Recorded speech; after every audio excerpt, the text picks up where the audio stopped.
Patara. Kasi kakagising ko lang. Ito ang aming kwarto. Napakatilim. O diba? Ito ang pinaint namin. Ito maganda. Ito pa isa. Ito. Okay.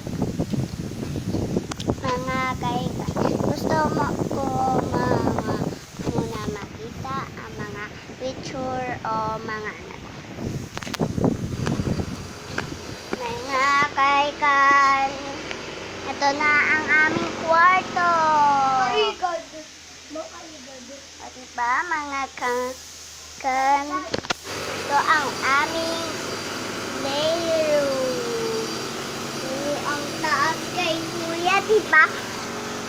May mga kaibigan, may mga picture kami na rin dito. Ayan ang picture ko kasi bata pa ako may mga kaibigan. Kasi nag-aaral pa ako mga kaibigan. Kaya nga sa aming pagtiriwan ay makakatapos ako ng pag-aaral na rin. Kasi po, ano?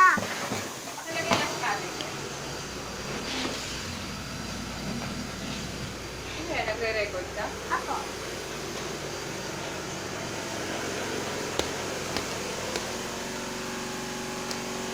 Sige, may mga kaibigan. Okay, nilagay ko lang yung mga tamad namin. Okay, mga kaibigan. Ngayon, nakita nyo naman na magtatapos ako ng pag-aaral kasi mabait akong bata. Nasusunurin ako sa mga kapitbahay, mga estudyante ko. Tsaka, maraming salamat po sa pagturo niya sa akin ng opo at po. Alam nyo na pa mga bata, alam ko rin na bata ako na mag-oopo at mag-po ako sa mga pamilya. Alam ko naman na bata pa ako kaya nga masusunod sila sa akin. Alam nyo naman mga kaibigan, ay etong kuya ko, sobrang kalat ng leko niya. Diba ako? Ay ayaw sumakot kasi naglalaro. Hay nako, muntik na ako matamaan ng bola ni kuya.